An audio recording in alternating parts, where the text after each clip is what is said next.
Сенин бүгүнкү абалың өтө деле маанилүү эмес. Маанилүүсү келечекте ким болгуң келет.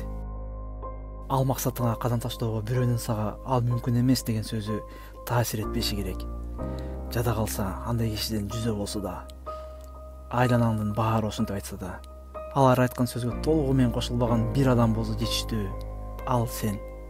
Эч качан жашоом бүттү, болбой калды деген сөздү айтпа. Сен кылбасаң, сенин ордуңа эч ким кылбайт. Дагы бир билинбеген, сонун иштерди жасал баштаганга чейин жайлап талкалаган, капкан бул ой.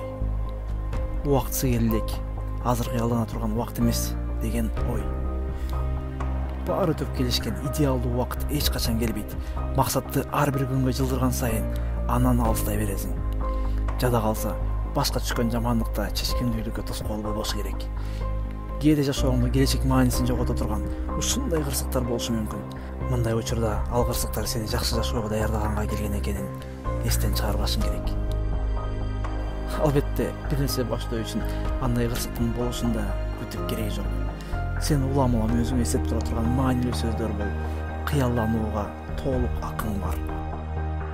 Сен каалаган адам боло аласың. Өзүңдүн жеке жолуңду таап, аны менен баса аласың. Болуп өткөн окуяларга келечегиңе зыянын тийгизүүгө жол бербе. Жаңы келечек жаратууга эч качан кеч эмес. Каерден болсо да, качан болсо да баштай аласың. Которгон жана Амин коштогон Аксакал.